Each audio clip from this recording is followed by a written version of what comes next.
In this video, I'll show you how to use ChatGPT as a music production assistant to generate creative track concepts and session templates. Let's get started. First, I'll set the stage by asking ChatGPT to act as my dedicated music production assistant to help me with everything from sound design to song arrangements. The AI responds by providing a clear breakdown of the production elements it can help me refine, such as instrumentation, mood, and creative techniques.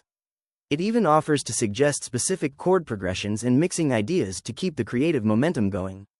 Next, I want to see this in action, so I'm asking it to generate a full concept for an atmospheric hip-hop track that feels both melancholic and hopeful. ChatGPT delivers a deep dive into a track titled Fading Light, specifying a tempo of 78 BPM and a key of F minor.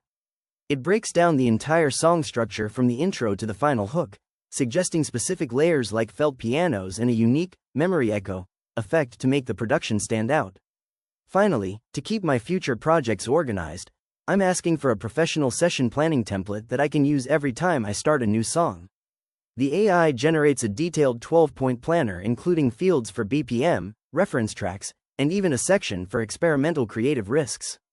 This template is a great way to ensure every studio session has a clear direction, helping me stay focused and intentional before I even open my DAW. If you found this walkthrough helpful for personalizing your own AI workflow, please consider liking the video and subscribing for more quick tips and tutorials.